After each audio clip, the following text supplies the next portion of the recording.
भगवान का दूसरा विवाह होता है जामवती जी के साथ। महाराज जामवंत जी की पुत्री हैं जामवती जी, उनके साथ भगवान ने विवाह किया है। सत्यभामा जी के साथ विवाह हुआ, भद्रा, लक्ष्मणा, मित्रविंदा, सत्या, इनके साथ भगवान के विवाह हुए। 16,108 विवाह। भौमासुर की कथाई, एक द्विविद नाम का वानर था, उसका सखा था भौमासुर। भौमासुर ने 16,000 कन्याओं को बंधक बना करके सब घरों से जा जा करके कन्याओं को उठा लाता, अपहरण कर लाता और ला करके उनको अपनी एक राज्य उसने बना रखा था, उसमें ला करके कैद करता जाता। उद्देश्य क्या था? सबके संग विवाह करूंगा। पर इन सब कन्याओं ने कारागार में ही भगवान द्वारिकानाथ को पुकारा। वो जानती थी कि यहाँ तक हमारी आवाज केवल भगवान सुन सकते हैं। भगवान को पुकारा, द्वारिकाधीश आए, सभी कन्याओं को मुक्त कराया, भौमासुर का उद्धार किया और फिर इन सब कन्याओं के साथ भगवान ने विवाह किया। ठाकुर जी का विवाह हुआ 16,100 रानियों के साथ। तो ये भगवान की विवाह की कथा हुई।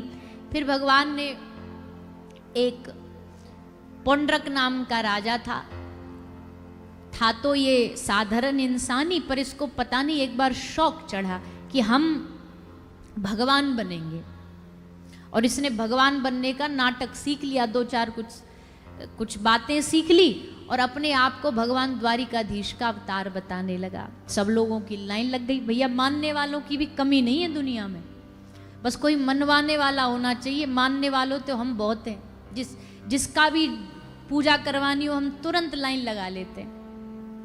सब लोग आने लगे, भीड़ लग गई, उसके दरवाजे पर लाइन लग गई। सब लोग लाइन में लग के जय जयकार करने लगे, बोलिए पौंड्रक महाराज की।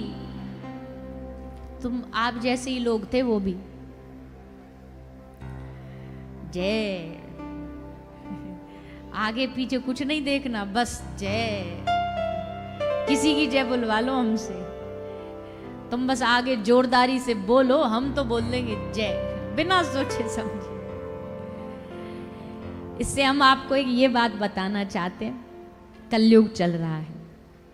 शास्त्र कहते कलयुग में बहुत धर्म, बहुत संप्रदाय और बहुत अजीब अजीब चीजें सामने आएंगी। लोग आएंगे जो अपने आप को ही भगवान का अवतार घोषित कर देंगे।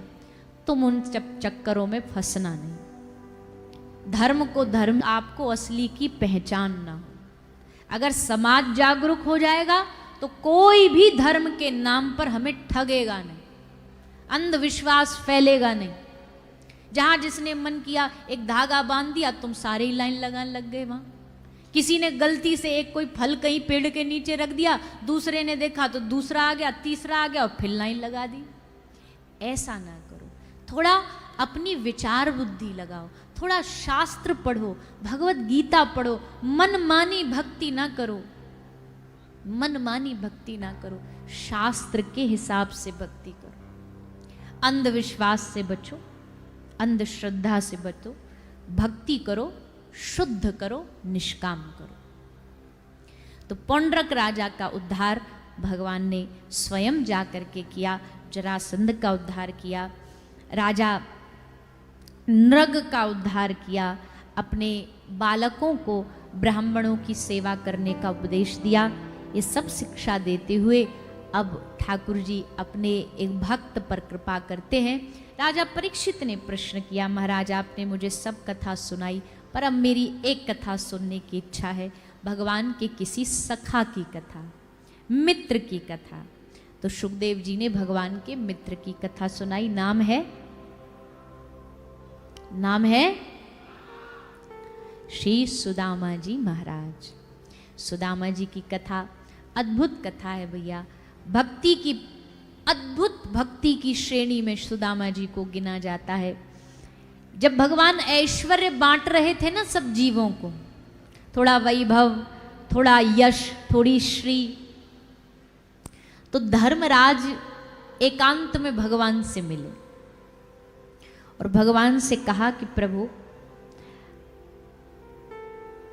आपने सुदामा के भाग्य में हमने लिखा है, हमने पढ़ा है, इसके भाग्य में क्षय श्री है, मतलब श्री का नाश है, धन का नाश है।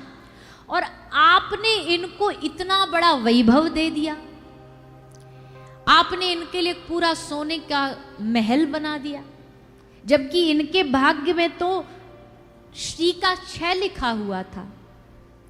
ऐसा आपने क्यों किया? तो भगवान ने कहा कि हाँ, मैं जानता हूं इसके भाग्य में श्री नहीं है, धन नहीं है, फिर भी मैंने इसे वैभव दिया। जानते हो क्यों?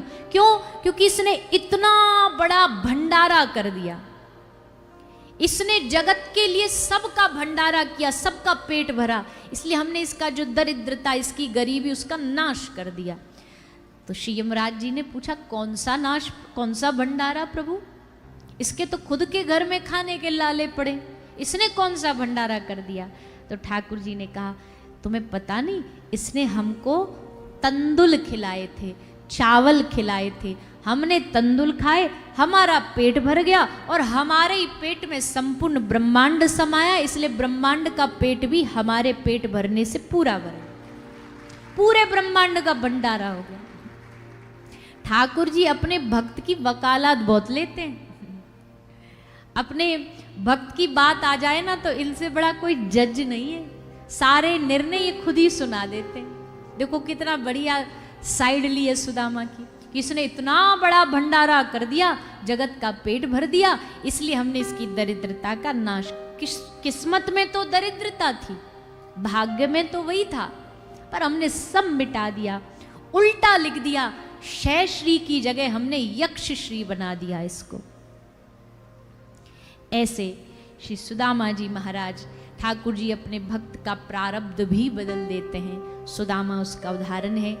जीवन में बहुत सारी कठिनाइयाँ आई सुदामा के, धन को लेकर के, परिवार को लेकर के, पर सुदामा जी ने कभी भगवान से कोई शिकायत नहीं करी, बल्कि हमेशा यही कहते रहे, भगवान की बड़ी कृपा है, बड़ी कृपा है।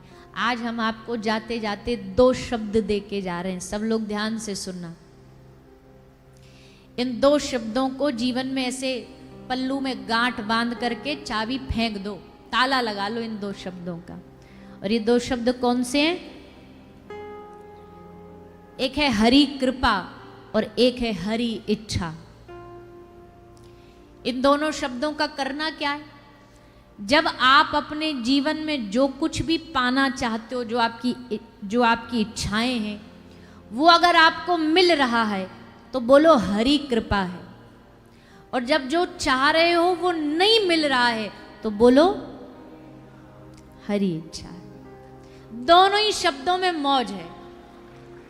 मिल गया तो हरि कृपा, न मिला तो हरि इच्छा है। दोनों में बीच में हरि ही समाये हैं। फिर देखो जीवन कितना आनंद में बीतेगा। हरि इच्छा कभी गलत हो सकती है? बोलिए ना। इतने बड़े तो ना हो गए हम कि हरि इच्छा को गलत साबित कर सके। हरि चाह रहा है तभी ये हो रहा है। अगर जीवन में मुझे कुछ कठिनाइयां मिल रही है ना, तो ये हरि इच्छा से मिल रही है तो ठीक है, उसकी मर्जी में हमारी मर्जी। तू खुश तो मैं खुश। से उल्टा कहो कि तुझे मुझे इस स्थिति में रखने में अगर अच्छा लगता है तो हे नाथ, सारा जीवन में ऐसे ही रहूं और तुझे खुश रखूं। तेरी खुशी, तेरी प्रसन्नता जरूरी है। तो 2 शब्द कौन से हैं? अरे जोड़ते बोलो ना, एकादशी तो कल है। हरि कृपा, हरि इच्छा, ये 2 शब्द याद रखो। इनके आसपास अपना जीवन घुमाते रहो। जो मिला प्रभु की कृपा समझो। सुदामा जी महाराज ने ऐसा ही अपना जीवन बना लिया। जीवन में एक दिन आया जब मन में भाव जागा कि हम द्वारिकाधीश से मिलने के लिए जाएं, और सुदामा जी द्वारिकाधीश से मिलन की आशा लेकर के द्वारिका जाते हैं, द्वारिका की ओर बढ़ते हैं। मार्ग में भगवान ने परीक्षाएं भी ली, पर सब परीक्षाओं को सुदामा जी पार करते हुए द्वारिका पहुंचे। और द्वारिका जाकर के देखा, सामने भगवान को द्वारपालों ने सूचित किया, प्रभु द्वार पर आपका एक मित्र आपसे मिलने भेंट करने आया है।